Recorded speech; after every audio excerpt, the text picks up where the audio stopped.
নমস্কার বন্ধুরা, আজ আমি তোমাদের খুবই একটি সহজ পদ্ধতিতে মাটন রান্না করে দেখাবো। দেখতে থাকো।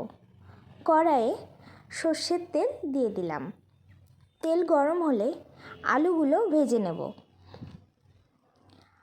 আলুগুলিতে লবণ ও হলুদ দিয়ে লাল লাল করে ভেজে নেব।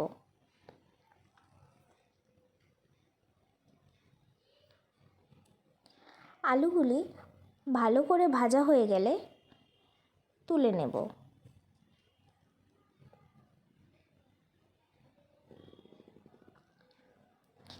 এরপর ওই তেলেই আরেকটু সর্ষের তেল দিয়ে দেব।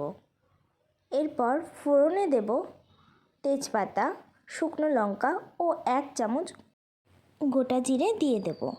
দুটো মাঝারি সাইজের পেঁয়াজ কুচি দিয়ে দেব। একটি ছোট সাইজের টমেটো কুচি দিয়ে দিলাম। এরপর একটি বড় সাইজের রসুন ও 1 ইঞ্চি আদা বেটে দিয়ে দেব। এরপর শুকনো লঙ্কা ও কাঁচা লঙ্কা বাটা দিয়ে দিলাম। এরপর লবণ পরিমাণ মতো, হলুদ গুঁড়ো 1 চামচ, 1 চামচ ধনে গুঁড়ো, 1 চামচ জিরে গুঁড়ো দিয়ে ভালো করে কষিয়ে মাটনগুলো দিয়ে দেব। মাটনগুলো ভালো করে মিশিয়ে মশলার সাথে কিছুক্ষণ কষাতে দেব।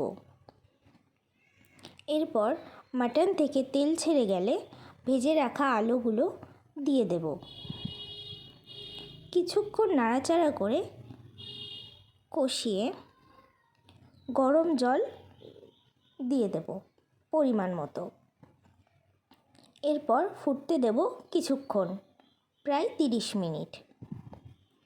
এরপর ঝোল ফুটে গেলে গরম মশলা দিয়ে নামিয়ে নেব।